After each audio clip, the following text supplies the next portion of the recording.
সময় মতো ভাস দিয়েছিলেন। কায়েদে আজম যোদ্ধা শাসক ছিলেন না, উনি হতে যুদ্ধ বিগ্রহ নিয়ে বিশ্বাস করতেন না।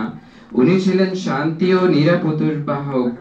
আপনার ব্যক্তিত্ব ও চারিত্র এমন মহান ও উজ্জ্বল যে ওই সাবিত্রীর কোনো ব্যক্তি আপনার তালনা প্রশংসনীয় গ্রহণ ছিল না। আপনি তরবারি নিয়ে নয় বরং কলম মাধ্যমে ইনকালাব নিয়ে আসছেন। আপনার সবাইকে ধন্যবাদ। ও যদি কোনো ভুল থাকে সময়গুলো মাফ করবেন। সময় মতো ভাস দিয়েছিলেন। কায়েদে আজম যোদ্ধা শাসক ছিলেন না, উনি হতে যুদ্ধ বিগ্রহ নিয়ে বিশ্বাস করতেন না। উনি ছিলেন শান্তি ও নিরাপত্তার বাহক। আপনার ব্যক্তিত্ব ও চারিত্র এমন মহান ও উজ্জ্বল যে ওই সাবিত্রীর কোনো ব্যক্তি আপনার তালনা প্রশংসনীয় গ্রহণ ছিল না। আপনি তরবারি নিয়ে নয় বরং কলম মাধ্যমে ইনকালাব নিয়ে আসছেন। আপনার সবাইকে ধন্যবাদ। ও যদি কোনো ভুল থাকে সময়গুলো মাফ করবেন। সময় মতো ভাস দিয়েছিলেন।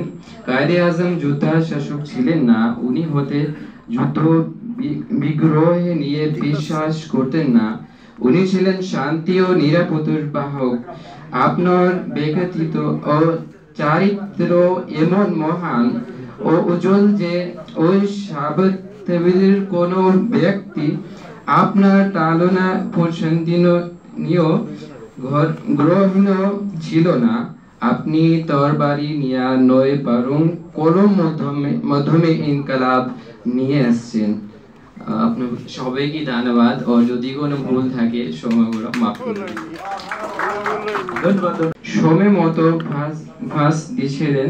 কায়েদে আজম যোদ্ধা শাসক ছিলেন না, উনি হতে যুদ্ধ বিগ্রহ নিয়ে বিশ্বাস করতেন না। উনি ছিলেন শান্তি ও নিরাপত্তার বাহক। আপনার ব্যক্তিত্ব ও চারিত্র এমন মহান ও উজ্জ্বল যে ওই সাবিত্রীর কোনো ব্যক্তি আপনার তালনা প্রশংসনীয় গ্রহণ ছিল না। আপনি তরবারি নিয়ে নয় বরং কলম মাধ্যমে ইনকালাব নিয়ে আসছেন। আপনার সবাইকে ধন্যবাদ। ও যদি কোনো ভুল থাকে সময়গুলো মাফ করবেন।